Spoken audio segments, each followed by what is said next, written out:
Okay, hi everyone. Thanks for joining us this morning. We're going to kick off now. Just a couple of things. So today we have the Preact talk by Skulk. On Wednesday, Shaylin is doing a talk on Vue. We have upcoming a Q&A with Chris Coyer of CSS Tricks and CodePen fame. So look out for that. That's already up on the meetup page. There were both of those events. And next month, I'm going to be doing a talk on typography. So join us for that as well. Okay, let's kick off today. We have Skulk Fenter, who's I'm sure all of you know Skulk, but if you don't, he's a front-end developer. He's a UI designer. He's one of the co-organizers of the Front-End Developer South Africa group. And today he's going to be talking to us about Preact.js, a tale of two approaches. We will have questions. If you want to post those in the chat, please feel free to do so, and I will collate them. And then at the end, we will run those questions through to Skulk. I think that's better than interrupting as we go along. Okay, Skulk, over to you. Thanks. All right, cool. Thanks, Justin. Can everyone hear me all right? I assume so. Justin, can you just let me know? I can hear you fine, Skulk. Okay, cool. I just didn't want to actually start with the talk and then I'm on mute. No one can hear you. Yeah. Okay, cool. Go for it. All right, here we go. All right, cool. First of all, thanks, Justin. Thanks also to everyone who's joining. I realize this is a Saturday and also that lockdown restrictions have been lifted somewhat. So you're not as, I almost want to say you don't have as much free time as you used to have when Shaylin did his talk a month ago. So I think in terms of opportunity cost, thanks for choosing to join us. Yeah, so as Justin mentioned, I'm going to be talking about Preact today. This is actually a talk I've been wanting to do for a couple of years now, and I never actually just gotten down to it. But then they released a completely new version of Preact a couple of months ago. And I thought like that maybe this is just an opportune time to chat about it. Yeah, there's also been some other developments which actually make this talk a bit more applicable. Cool, so let's start with it. So what I'm going to be talking about today is first and foremost, like what is Preact? And I'm going to be doing this assuming that this is the first time all of you have heard about Preact. So I'm not assuming any prior knowledge, even any prior knowledge of something like JSX or so forth. And then secondly, I'm going to be talking about why and when should I use Preact? What are good use cases and what are the things to take into consideration? Then secondly, I'm gonna be, I actually triggered the wrong one here. Okay, so let's go, there we go. So that one first. So I'm gonna be showing how you can use Preact as kind of a full-on framework. So in other words, kind of as a replacement for something like Vue, Angular, obviously React itself, and so forth. And then secondly, the one I triggered prematurely, is I'm going to be showing how to use Preact without any build tools. So I'm going to spin up a file on CodePen and literally just edit HTML and CSS and JavaScript. And then lastly, I'm just going to have a look at some Preact code in the wild to just kind of see like the context that you can use it in and so forth, so that this isn't just a theoretical exercise. So let's start with that. So what is the essence of Preact? And so to that, we can look at the actual Preact website, which kind of summarizes it as follows. That it's a fast 3 kilobyte alternative to React with the exact same API. Which brings me to my next point, which is, don't we have enough frameworks already? And so, yeah, the question is yes. So like this is literally just a list from kind of what I consider the kind of de facto resource for comparing speed between frameworks and so forth. And this is just the ones that you can select. And down here is the actual link to the repo if you want to check it out. So these are actually just the frameworks that are notable enough that you can test their speed against other frameworks. So this isn't even frameworks that were made by, you know, Bob around the corner or whatever. And I think like anyone's reaction to this is, this is a very nice GIF that I actually stole from a Brad Frost talk that he did about kind of like front end and being a front end developer in 2020, and it's this one from Billy Madison, which is just like the feeling that I think it sums up so nicely how anyone would feel looking at this list of frameworks. So given that, like, why is it even worth discussing Preact? So I think first and foremost, what sets Preact apart is obviously performance. It's not the fastest framework. Let me pull up, so this actual resource, let me just get it here. So here we go. So this is actually where this list comes from. You'll see if I select here, I get a choice of all of these. So up here is Preact. So you'll see it's a lot faster than most of the big frameworks like React, Vue, Angular, Knockout, even like other frameworks that claim to be like prioritizing speed above everything else. So the only ones that kind of beat it out is Svelte, obviously, whose whole selling point is speed, and Inferno. But I think what Preact offers over these, so I think compared to Inferno, is just being production ready. I don't see Inferno actually being used that much in the wild and actually having that big of a community. And obviously Svelte, I think the big difference is Svelte is kind of a full-on framework with its own file extension and so forth, and its own conventions and so forth. Whereas I think what Preact does nicely is it kind of leans on all the established principles by kind of the React community and so forth.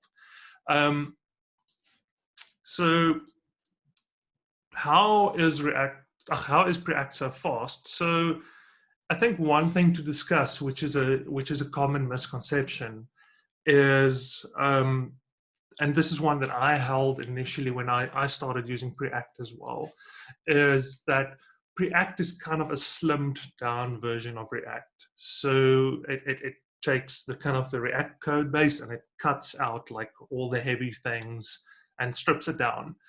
And the reality is that Preact is actually a completely different framework for all intents and purposes. It just uses the API, the same React API. And so the benefit of this is, especially, you know, back to my previous point, when you have like just this massive influx of different frameworks and, you know, just having to learn, you know, I don't like the term JavaScript fatigue, but, you know, if there's if there's a time where it's applicable, it's probably when talking about frameworks. And I think so. This is what's really nice about Preact is that, like, if you know React, like, you can already like use everything in Preact. The API is exactly the same. It's just actually a different framework underneath. And you'll see also me quoting Jason Miller here quite a bit. He's the original creator of Preact. He also does web development relations at Google. And so I had a discussion with him just before this talk around some of these things, just so I can quote him directly. Cool. So firstly, you know, like it's so fast compared to something like React because it's just it's a completely different framework under the hood.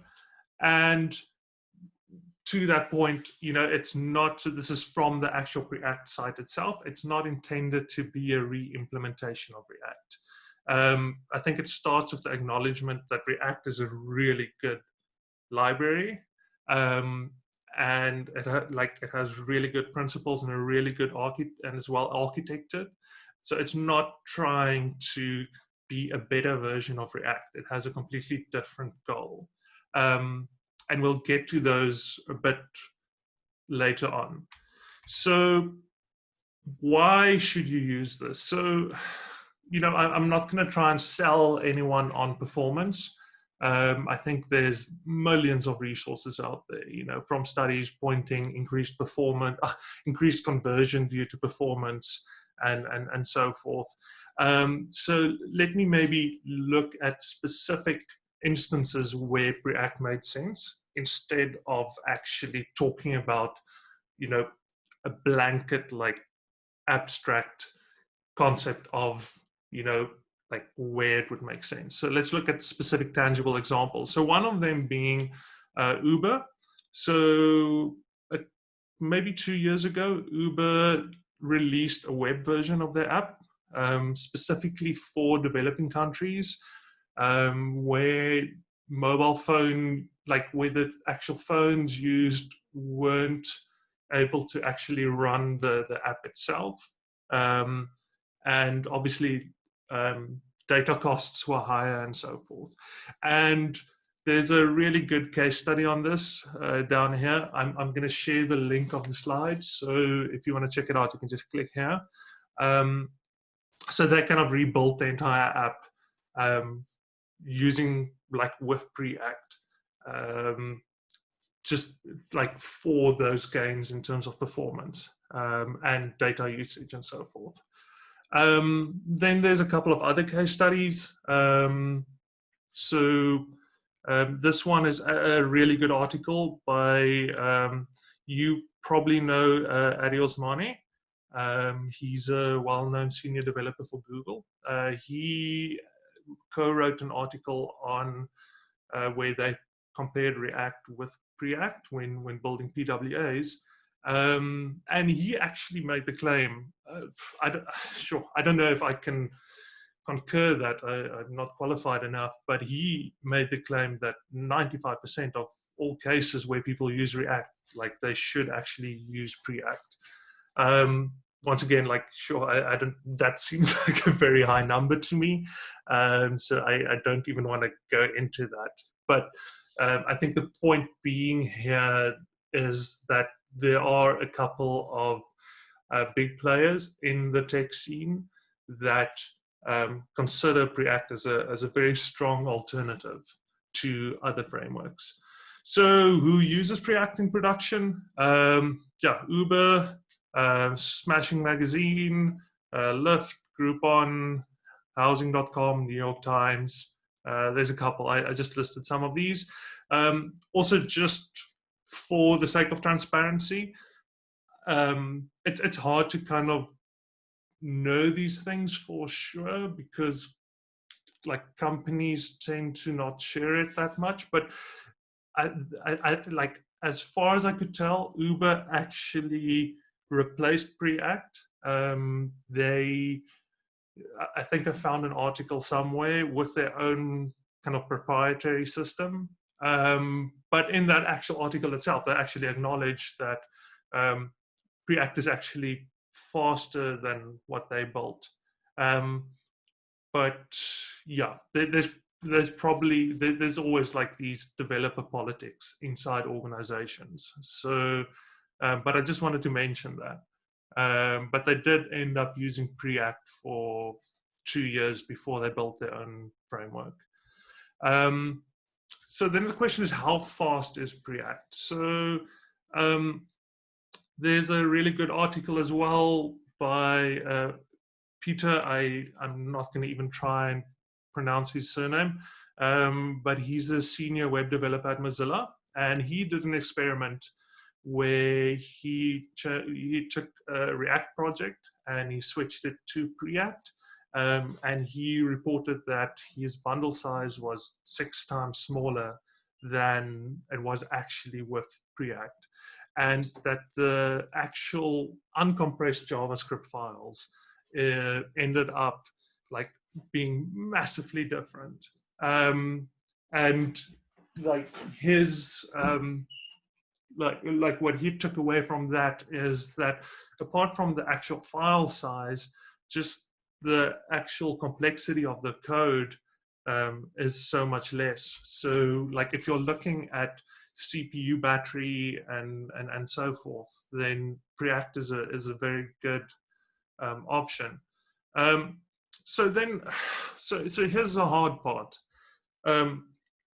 Like at some point you need to start talking like actual metrics, but it's measuring like metrics for these type of things is actually very hard, and especially in the case of Preact, because Preact has changed so significantly. So this is some stats that I could find, but this was for Preact 8, which is like almost 3 years old now. So they're probably not even accurate anymore. Since this, the Preact team did a complete rewrite of the entire library.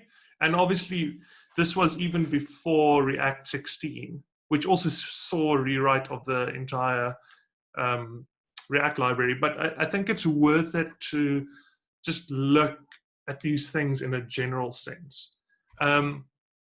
Which brings me back to the previous article that I mentioned, you know, where it's actually upfront about the fact that, you know, these things aren't very predictable and reproducible.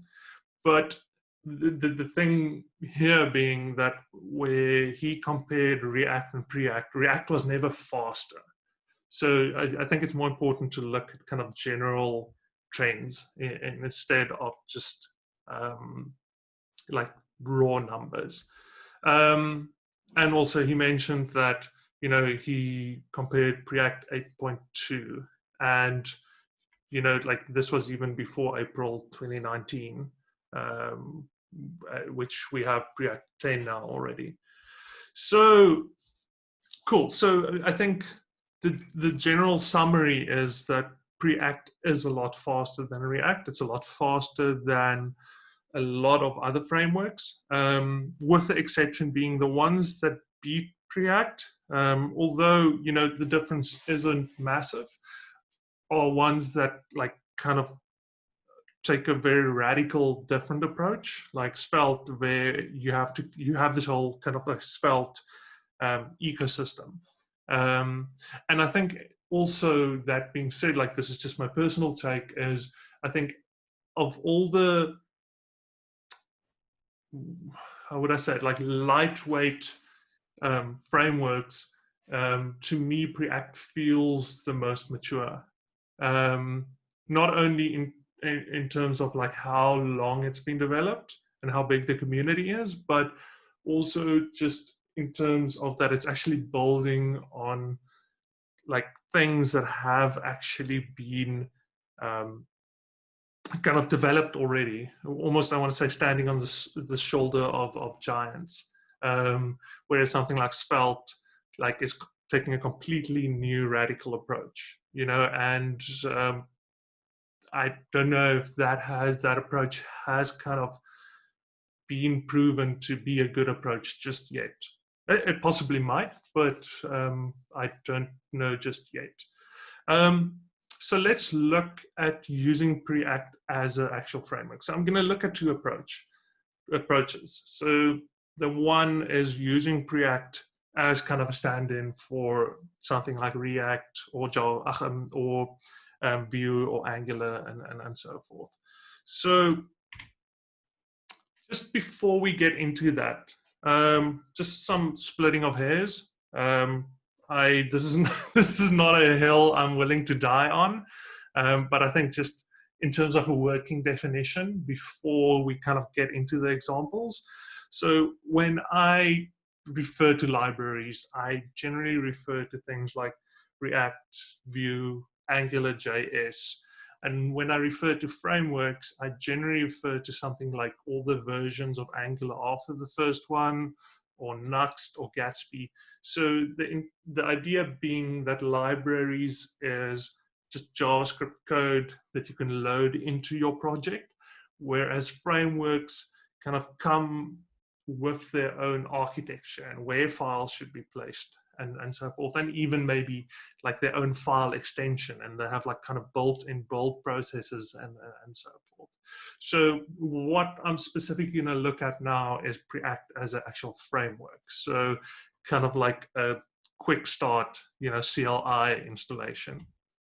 So Preact has something called Preact CLI, which is completely separate from the actual main Preact library. Like, it's kind of very similar to Create React App, and the purpose of it is very similar to Create React App, where you have templates and you can use a CLI tool to bootstrap those templates. So very similar once again to Create React App. You get JSX support, you get module resolution via Webpack, you get transpilation via Babel, you get like PRPL pattern support, which Create React App doesn't have, which is kind of similar to what Gatsby does, or what you can do with Next.js.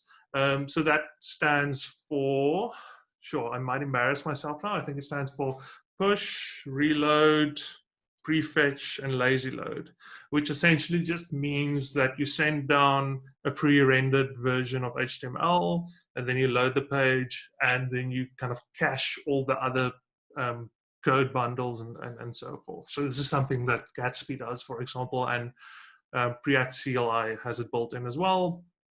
Service worker support as well. Routing, code splitting, hot module reloading.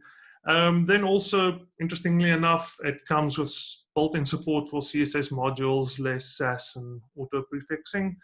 And then it supports, some people might say this is a bad thing, but I think it's important to note, it does support from IE9 upwards, where I think React is maybe only from 11 upwards, or maybe 10. And this is most probably because of Preact simplicity. So it relies on less, almost want to say modern JavaScript APIs. Cool. So then, in the words of Linus, who most of you guys probably know, talk is cheap, show me the code. So then let's get into it. So I already have a folder here that I set up, just called Preact example. So let's open up the terminal.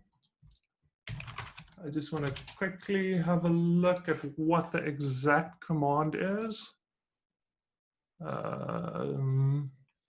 Okay. Already have this installed, so let's create a new project. Okay, that didn't copy now. Sorry, Skulk. Yeah. Can you just bump up the size in your Views IDE. code? Yeah. Yeah, thanks. Sure. Is that better? Much better. Okay, cool. So let me just seem to be having problems with copy and pasting. That's probably due to the screen sharing. So let me just actually type it out. So Preact create default. Just say test. Oh, do I not have it installed globally? This is embarrassing. Cool. So maybe while it installs, Justin, are there any maybe questions I can dig into?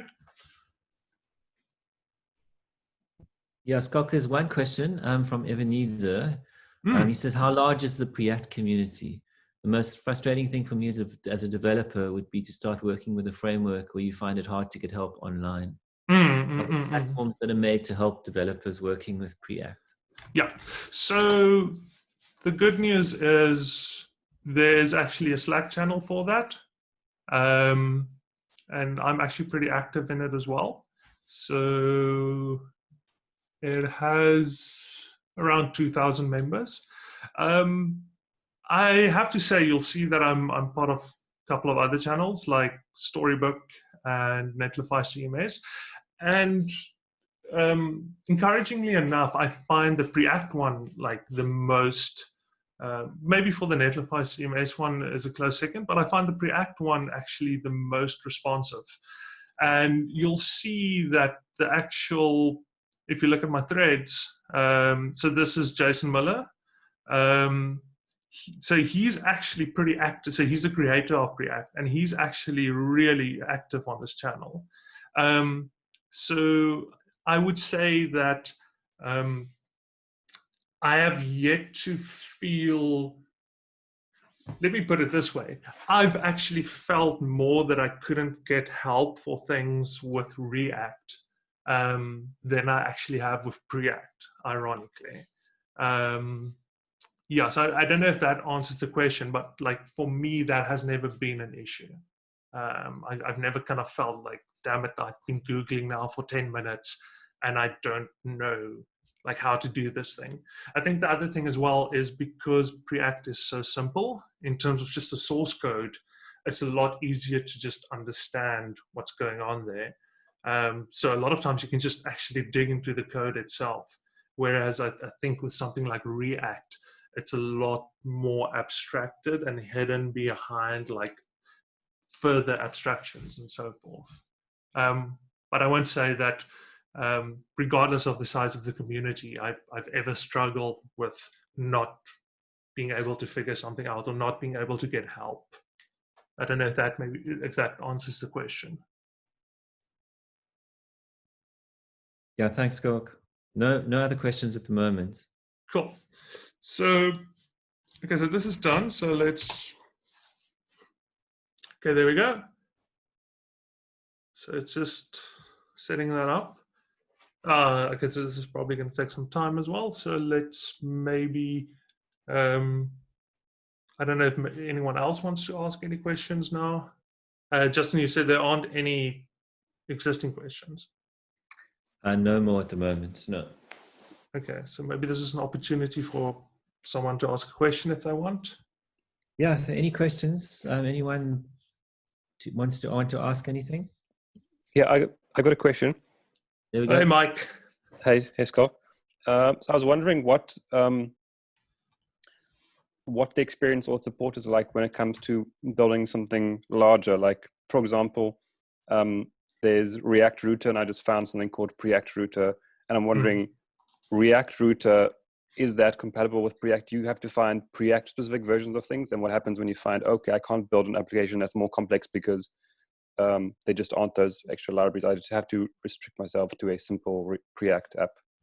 So that is actually a really good question, and it's actually something I'm touching on a bit later, and kind of that is kind of the tension that, you know, there are ways. So let me just have a quick look here. I think it's called Preact Compat.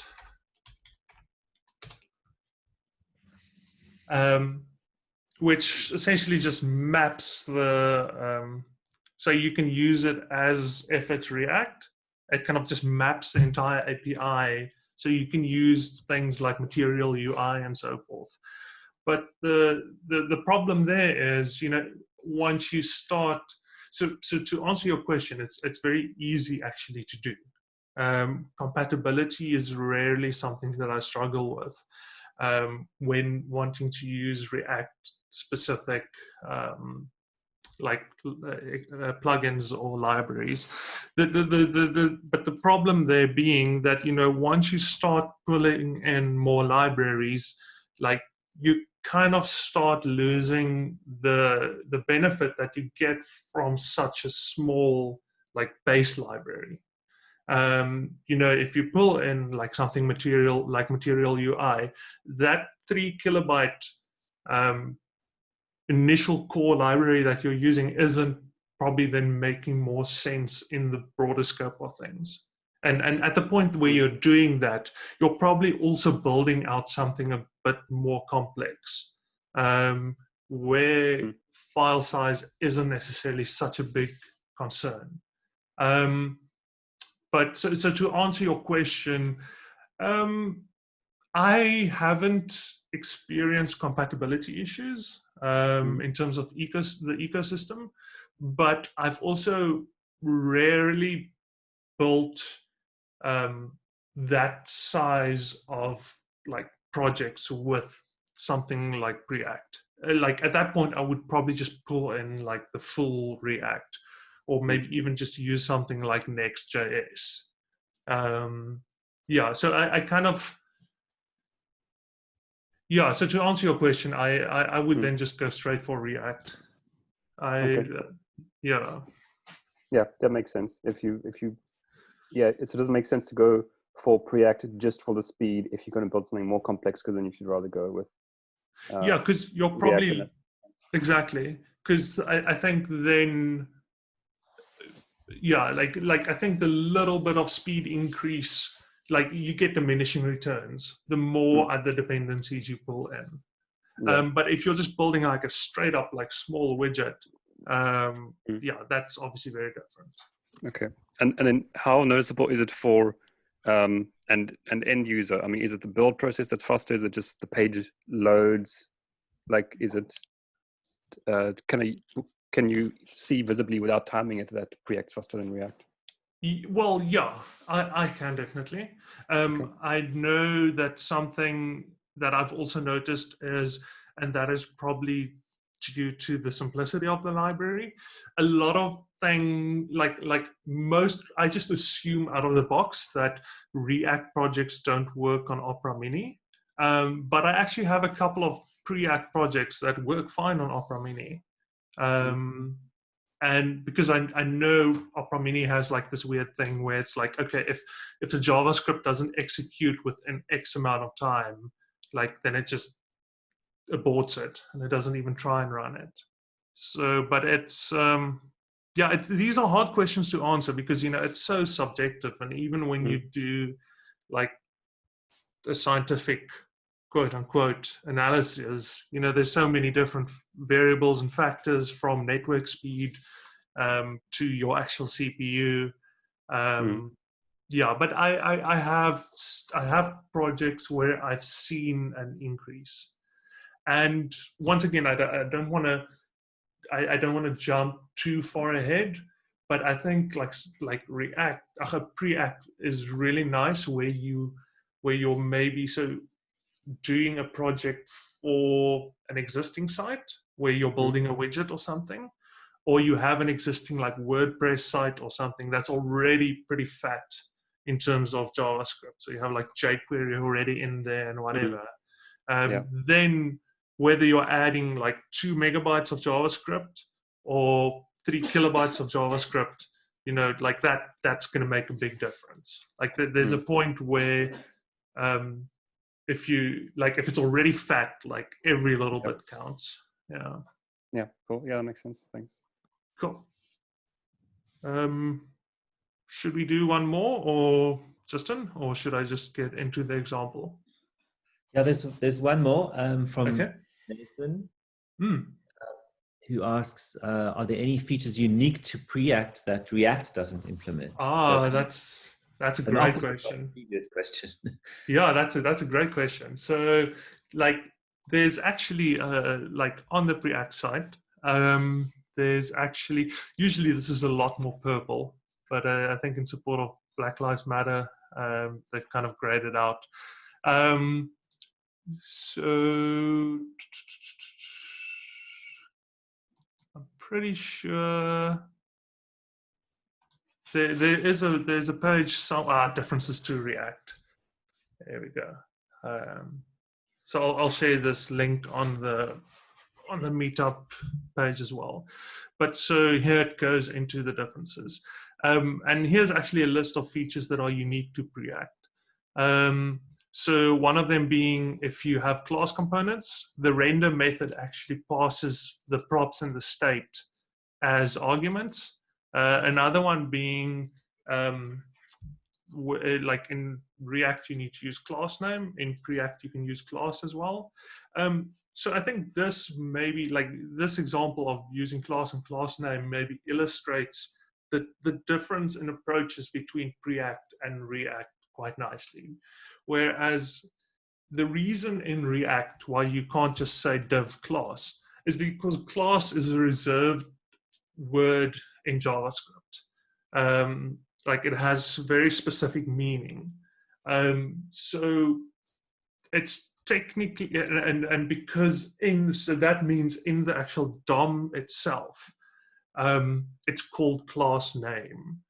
So theoretically, React is like the way that React does it by calling it class name instead of class is quote unquote more correct.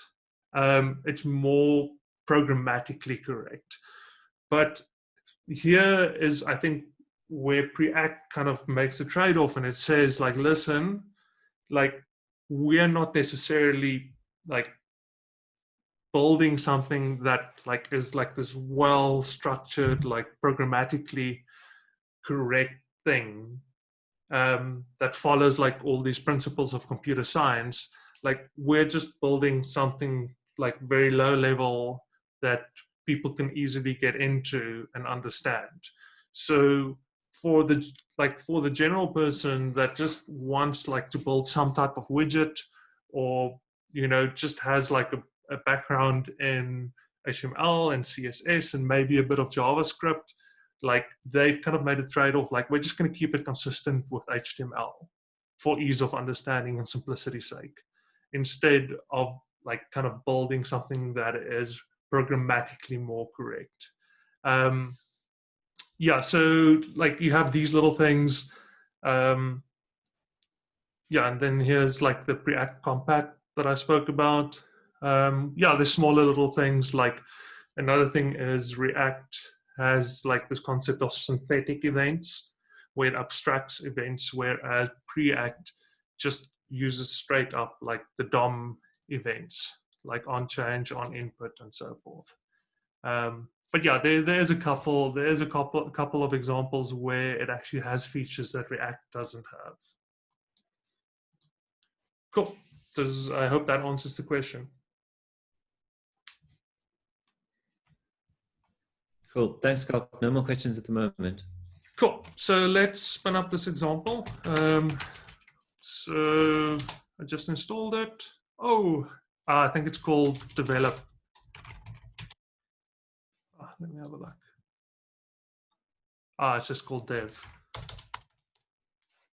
Okay, so we're spinning up CLI. Okay, here we have it. So this is a basic Preact app. So we obviously, so they have tests included.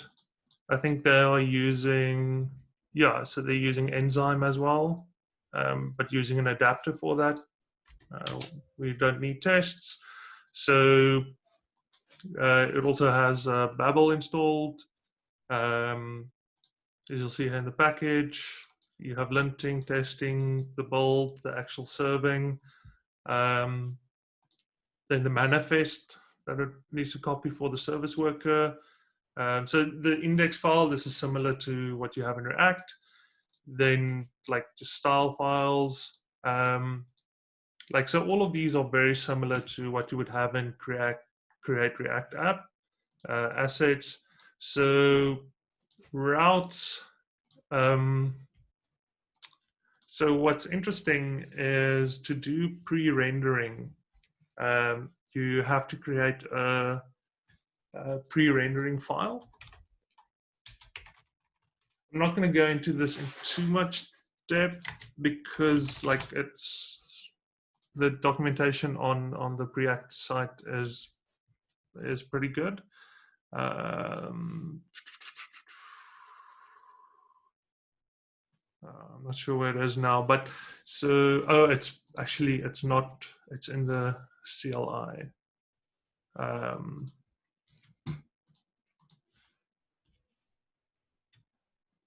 So I'm trying to find an example of it. Here we go. So you just create a pre-render URLs file that just exports an array of URLs and titles, and then it actually automatically picks it up from the routing.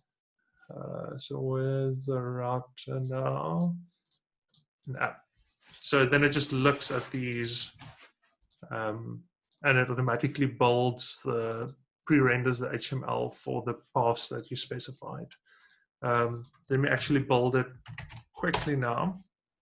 Just show. So this is very similar to something like Gatsby. I think this is maybe a good example where we'll see if it builds quickly. Not looking encouraging. I can blame it on my machine. Skulk, isn't that pre-rendering something that React doesn't have? Because you have to use pre-render or one of those other tools in order to do it. So this exactly. So yeah, you so create React app. Oh, this isn't encouraging at all. So so create React app. Yeah, doesn't have that. You need to use Gatsby or Next.js or something like that. Yeah. But I think because Preact is so simple, they could just include it out of the box. Yeah. Okay, cool. But so, yeah, I'll maybe get back to that. I don't want to spend maybe too much time on just the demo, especially since I'm going to do some other demos as well. So I think this is a good example. Like, so the next point is kind of what you raised, Mike. So I actually asked Jason, where's the point where you would maybe say, don't use Preact, use React? And like, that was essentially his answer. His answer was that, if you start pulling in libraries and things, then like the gains that you get from the difference between React and Preact kind of start diminishing within the scope of the performance of your entire app. So to me, that is actually one of the reasons why I rarely actually use the CLI for Preact. Because at the point where I'm kind of bootstrapping a project from the ground up, at that point, like, I probably just end up using React, because at that point where I've decided I want something like React, I'm probably building something a lot more complex. Otherwise, I would maybe just use a static site generator and like have a little bit of like widgets here and there. So at the point where I go all in, I'm probably not concerned about that level of performance anymore, which kind of takes me to the second approach that I'm going to show now.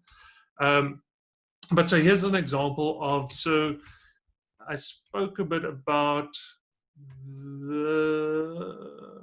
where was it? Yeah, about this I think it was for this article where they actually looked at a specific site that they built, and I think it's called Trebo or something. Let me just, yeah. Okay, cool. So it was for this specific site, where they kind of switched out React with Preact, and like, so this is kind of the the size, like how the JavaScript bundle is split up. And so you'll see like this is Preact, like this little bit here. But, you know, like, and this fat thing here this is literally just moment.js. So, you know, I think this is a good illustration, like, and this is kind of Lodash and so forth. And this is like the Preact compat. So you'll see like the actual library that you use to like kind of map the Preact API to the React API is actually bigger than Preact itself. And that, I think, just goes to show like how small Preact is. But because it's so small, you know, it's very easy for anything else that you install to just be like kind of just get rid of all those gains that you made by using, like, you'll see like the fetch polyfill itself is almost as big as Preact itself. So like at the point where you start like pulling in all these libraries, the benefit you get from Preact like kind of diminishes. So this kind of takes me to the next approach, where I think this is really where Preact shines. I think like I'm not convinced that using it as a replacement for another framework is maybe the best approach, but I think it really shines when you just want to pull in like little JavaScript widgets in an existing site. So for example, you have a WordPress site and you just want some dynamic search or something, or you have a 11D site that's kind of statically generated and you just have like this little widget. I think that's where Preact really shines. So this is kind of how I would recommend you to use Preact. So I think like this isn't necessarily what the Preact team kind of thought of when they created Preact, but I think because they have been kind of chasing this goal of building a competitor for something like Preact, like React or Vue and so forth, like they've kind of as a side effect created this library that's really good for building widgets. And the big reason for that is because, like, quoting like Adam, who's kind of the engineering manager at Stripe, I think a big reason for that is because the actual library itself is so straightforward. And I think a big part of this is something that is intended to be used with Preact is something called HTM, which is Hyperscript Tag Markup. So essentially, it draws a lot of inspiration from lit HTML, and it's essentially a client-side a function that converts JSX on the client side instead of during the build process. So I quickly want to demo that. So like this is essentially a code pen that I quickly set up.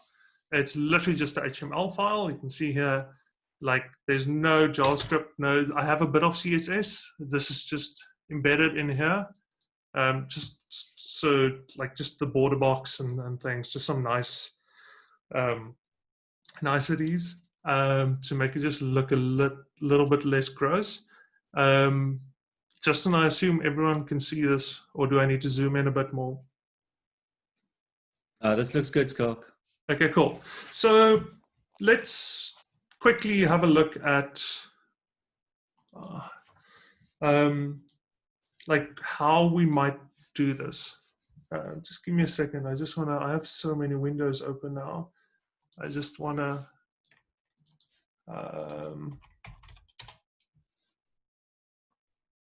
so I have a example of, so I was thinking of actually building this now, but I think I've already spent a lot of time on the other examples and so forth. So let me actually just show the finished example. I'm happy to kind of discuss it a bit though. So let me just find the finished example.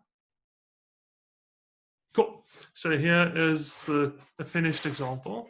So this is just literally just an HTML file. So what it actually does is it's a to-do list, and you add tasks. And when you're trying to add, it gives you an error. It says that task already exists. Give it another name. But then when we reload, our task, it uses local storage.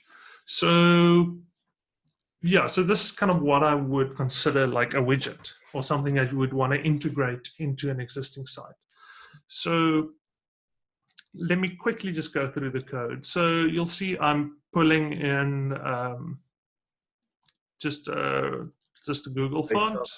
Yes. Sorry, can you just bump this one up a bit? Sure. Okay, is that better? Yeah, that's good. Thanks.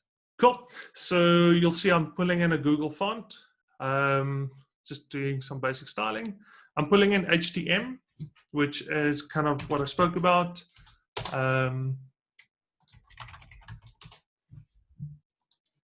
It's just kind of intended to be used with Preact, but you can use it with like anywhere else you want to use JSX. So you can even use it with React or with Vue, but it was specifically developed for Preact. It's made by Jason Miller as well. So like then I'm pulling in Preact, and I'm just pulling in Preact hooks, which is a separate library. So then I have my body here. Then I just have, so without the JavaScript. So obviously I just put this inline. Don't ever do this. This is just for illustrative purposes. Don't put scripts in your actual HTML. So this is the actual HTML that loads before the JavaScript initializes. So when the JavaScript initializes, so what I'm doing is I'm just binding HTML to Preact. If you know a bit about how JSX works, JSX essentially just takes what you write and like converts it to actual functions. So this just tells it what function to use, which is just the Preact H, and H is actually hyperscript, which Preact uses under the hood. So it's very similar to JSX. It's actually a precursor to JSX. So then I just have my custom hook here, use data. It just checks the input. It has the tasks and an error. So if I try, it just adds an error, adds or removes the error. So I have a use effect here. And all that this does is that every time the state updates, like I save it to local storage. So that way, when I refresh the page, it's still there. Then I just have my wrapper, a callback for updating the input. Then I have a callback for toggling these. You'll see these also persist if I refresh. Then I have the callback for removing a task, for adding a task. And then this is just the API that the hook returns. So like this works exactly the same way as hooks in React. Also very similar to hooks in Vue. And then the actual app itself. So this is what we're interested in, because up until here, this is just plain JavaScript. Like you can do the exact same thing with React as well. Because the hooks are like, doesn't have any templating or JSX or whatever in them. But so this is what we're interested in. This is the HTML part. So you'll see it's a bit different. You can have a look at the documentation. You can just search for, I think if you go Preact install, or the guide, sorry. Yeah, okay, so here's an actual section on using HTML and the documentation and so forth. So it's just a tag template, similar to lit HTML, so it's just a string that you pass. So you write it in the same way as JSX. Only difference is that in JSX, instead of going like this, you actually use the template literal like interpolation syntax. Yeah, so you'll see here I'm checking the length. If the length of tasks is less than 1, it says no tasks yet. Then otherwise I'm mapping over the tasks, just using the name as a key. So checking if it's checked, like on change, the toggle check, so forth. So if you've ever worked with React or JSX at all, like this should be very familiar. But once again, this is just plain JavaScript. There's no Babel, there's no Webpack, no TypeScript compiler. You can have a look if we check in the debug mode, network. So this is the file. You see, it's literally, it's even in the actual HTML here. So yeah, and then all I'm doing is I'm just checking if there's something in local storage when this boots up. And if there is, I'm parsing it. Otherwise, I send an empty array. And then this is similar to React render. I just attach it to app, which is up here. Yeah, so I'll also share this example if anyone wants to check it out.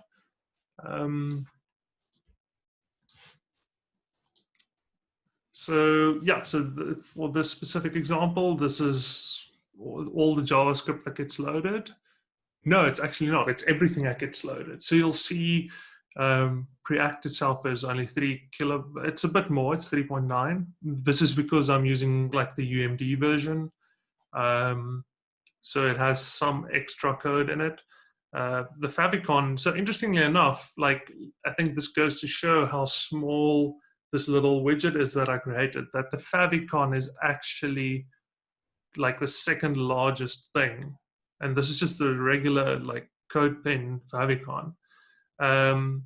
So the actual HTML that we just looked at is 1.7, hooks is 1.1, and HTML itself is only 700 bytes.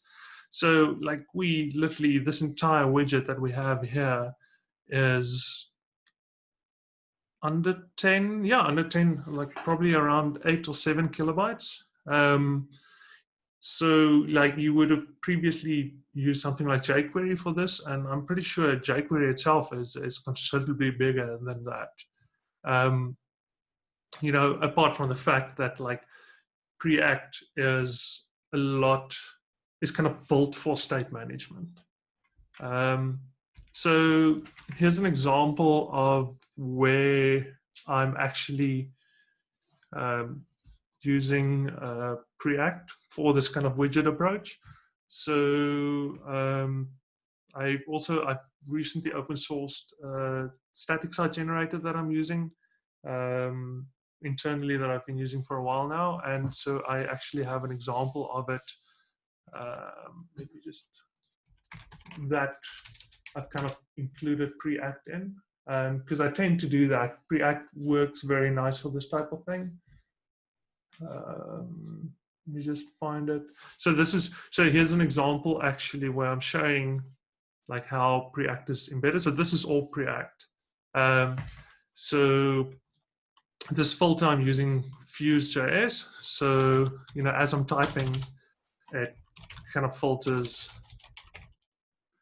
So once again, like I'd imagine this is something that, for example, if you have a WordPress site or whatever, and you want to integrate like an interactive widget like that, you can just pop this in. Or if you have like, you're using 11t or whatever, and you don't need to set up like, I'll show you in a second. I didn't set up like Webpack or Babel or anything.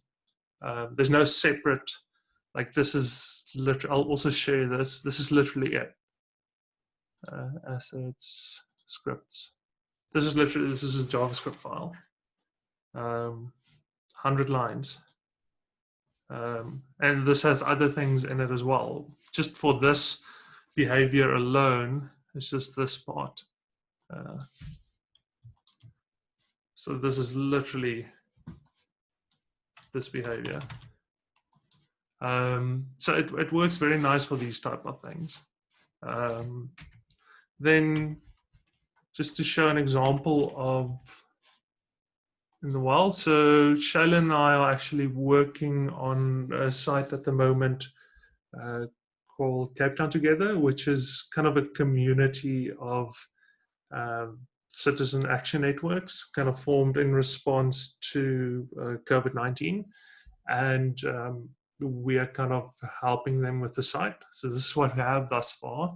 And once again, here's an example where it works really nicely, because once again, we want this to be really small and fast. So if you're using like a feature phone or whatever, like we want it to be as accessible as possible.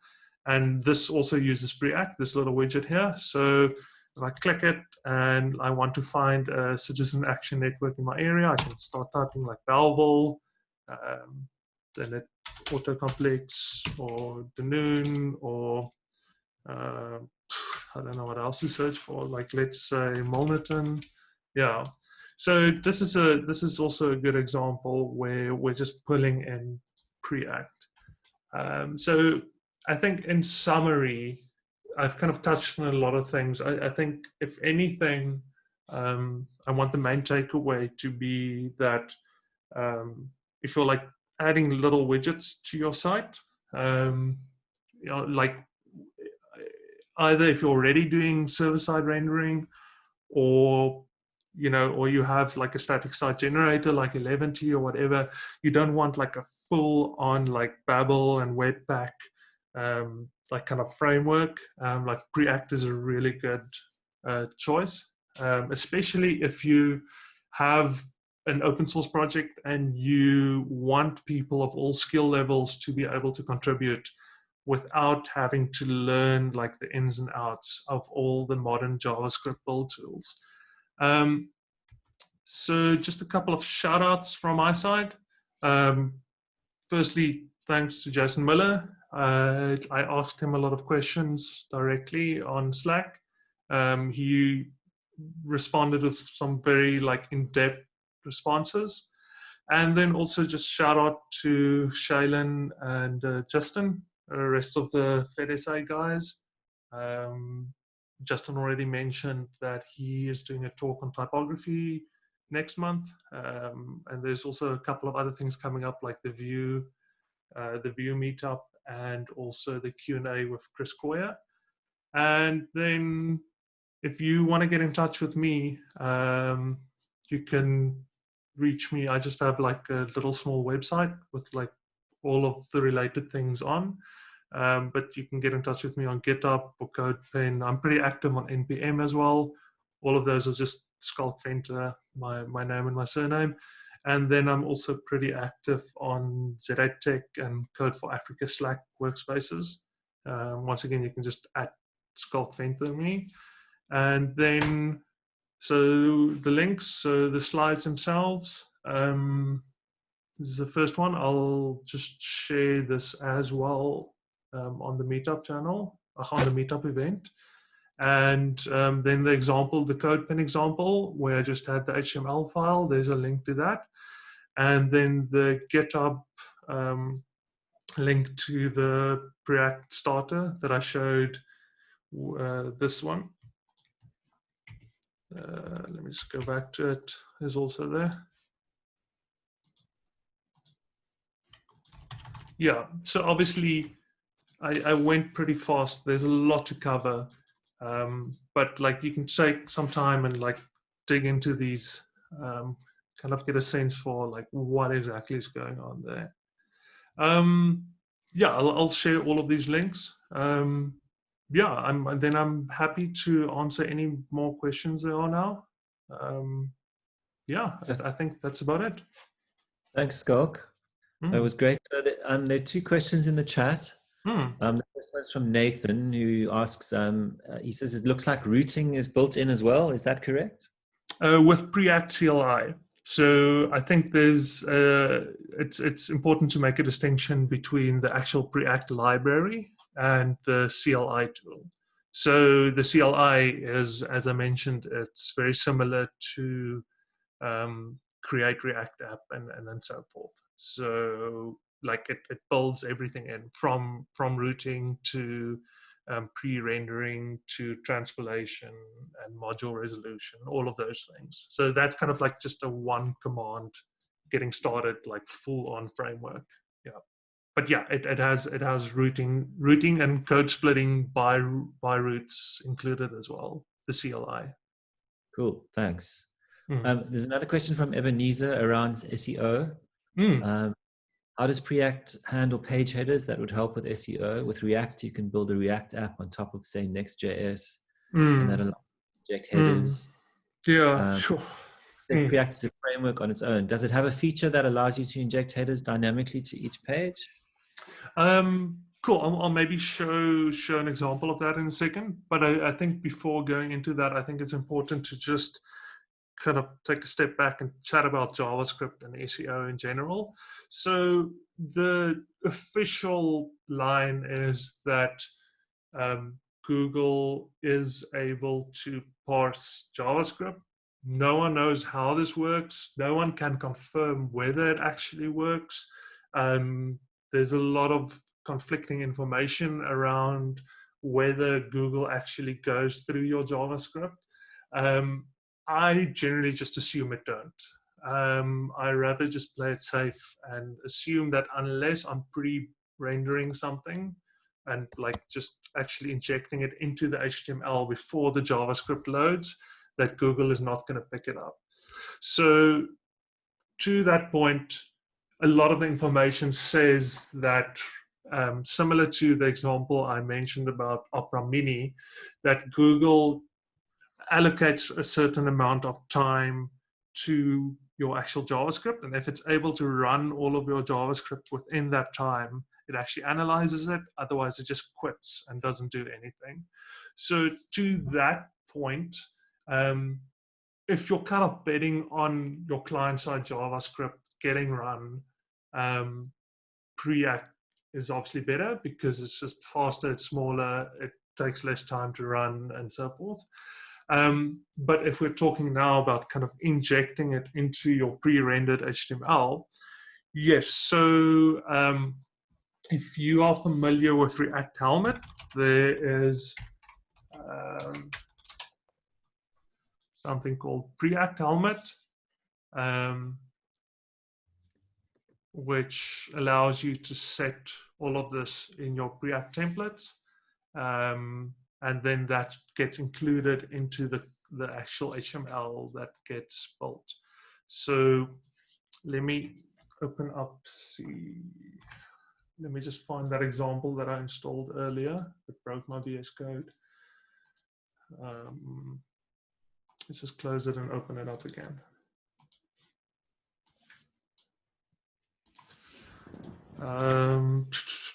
So for example, VS Code has been acting strange recently.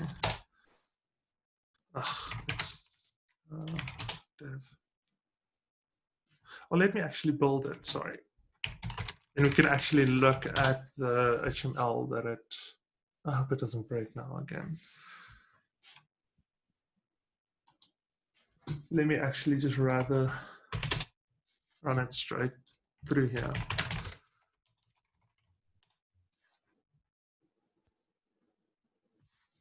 Yeah, I don't know. It seems to be a VS Code issue, and not with, because it runs fine in my command line. I think there's something wrong with my VS Code terminal. Maybe I just have too many windows open. Okay, cool. So it built. Let me just close this. Let's actually just open this up.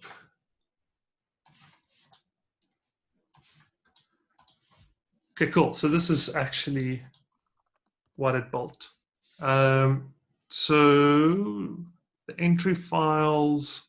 So this is obviously the index. Then the other pages that it built.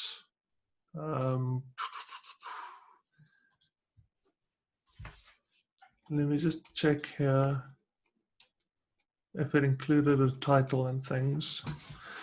So let's actually test that out. So if I go into my home route, bought helmet from Preact, helmet,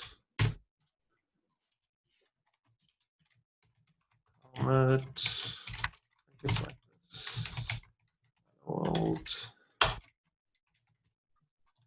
Okay, let's just build that again.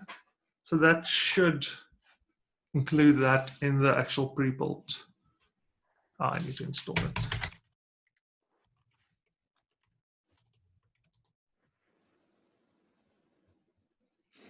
Okay, so I'm happy to maybe jump onto another question while this installs. It's just 2 comments. Hmm. So Xander says that Next actually officially supports Preact. Oh, interesting. So they have started a template for it. Okay, interesting. That might be a good answer to Ebenezer's question. Yeah. If you're using Next, well, you use Next with Preact. Yeah. Mike says that he came across the same thing around Google and crawling. Mm. The crawl budget gets actually used up if it's passing JS, so it actually crawls much less than if you got static HTML. Okay. Okay. And also from there's a link from Xander around search, which everyone can check out, and then also from Mike again, tools like Preact, which convert a build, which runs needing to JS to an output that works with JS turned off. Okay. Which works for React and Vue, but may not work with Preact. Okay. And then Xander shared another link around JavaScript SEO, so everyone can check that out. Yeah. We can probably do an entire talk just on that topic. Yes. There's a lot to unpack there. Yeah. Mm. So I actually have a question around CSS, like I always do. So I know, in React, the kind of way people are moving generally is to use, CSS in JS or CSS modules or whatever. Styled components. Styled components. What's the Preact preferred method around that, if there is one, and are those kinds of things available in Preact as well? So generally, like similar to what I told Mike earlier, like where I'm usually using Preact, I'm using it either in an existing system, so something that already, like I mentioned WordPress, so like then the CSS is probably already handled. You already have a system for that, or I'm just writing plain CSS. It's very rare that I have an abstraction, a CSS abstraction, and I'm kind of building something as low level as that I would use Preact for. To me, the benefit of those type of solutions is like when you have a really big project and you're scared, like you're going to call something class and another developer working on it is also going to call it class, or you're going to call it class and like 2 million lines of code later you're going to call something else. Not class, I meant card, sorry. Like for example, you're going to call it card and someone else. This card tends to be the one that happens the most because it's such a generic UI term. Yeah, or header. Exactly, or button. So like to me, that's kind of the problem it solves. And then I like once I start running into those type of problems, in terms of just wrangling your CSS, I'm probably already way past the point where I've outgrown Preact. Like at that point, I'm like using like some full on like TypeScript, statically typed system, with like all the bells and whistles. I like to be honest, my answer, BEM. Like I just use BEM in my Preact projects. Right. Yeah.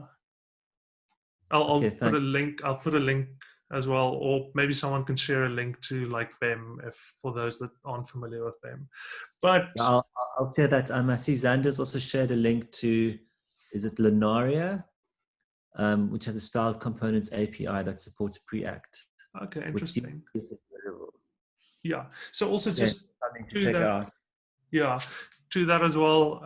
Talking about templates and starters, like Netlify CMS also has a Preact starter, in addition to like Gatsby and Hugo and Middleman and so forth. So there are a couple of them. It's used, like I usually say that Preact is that library that so many people use, but so little people actually talk about. Like if you just listen to conversations and read articles on Medium, like you would actually think that no one uses it. But like if you look at actual code in the wild and look at like starter templates and so forth, there's a lot of React starter templates. Yeah, it has a lot of activity actually. Cool. Yeah. Any other questions? Anything else you'd like to ask Skulk, or just comment or share something, or anyone at all?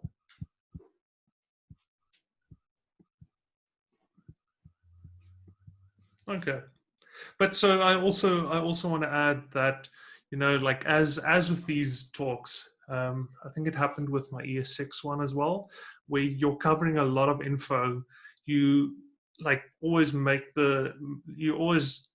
do the thing where you get bogged down in the initial information and have a lot of discussion on that, and then you kind of realize like what the time is and you kind of need to just like speed past the remaining info. So I know I maybe missed a lot of things that I could have gone more in depth into.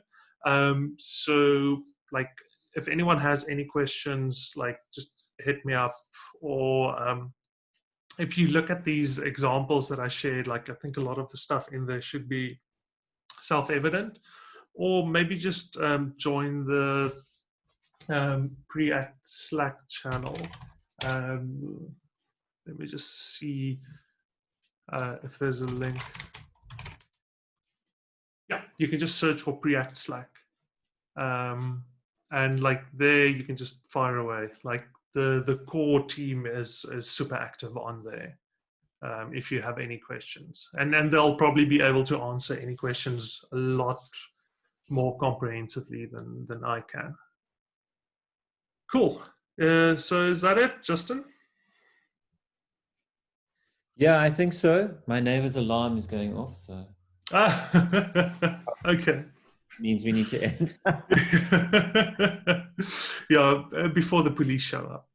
Yeah. Yeah. Okay, cool. Thanks. Yeah. Yeah, thanks, Skulk. Thanks very much. And thanks to everyone who joined us. I know Saturdays are, maybe you don't want to be doing this. So thanks a lot. As usual, we've recorded it, so we'll archive it and we'll put it up on the YouTube channel for further reference. And we can always continue discussions on ZA Tech. And yeah, Skulk will post his slides on the meetup group. We can also share those in the ZA Tech front end channel, I think. And yeah, thanks again to everyone. And hopefully we'll see you on Wednesday for Shaylin and the Vue.js talk. And then again, also for the Q&A with Chris Coyer. We'll post some reminders in the ZA Tech channel again. So thanks to everyone for contributing, for asking questions, and yeah, for just joining us, and again to Skulk for taking the time to prepare and present the talk. Cool.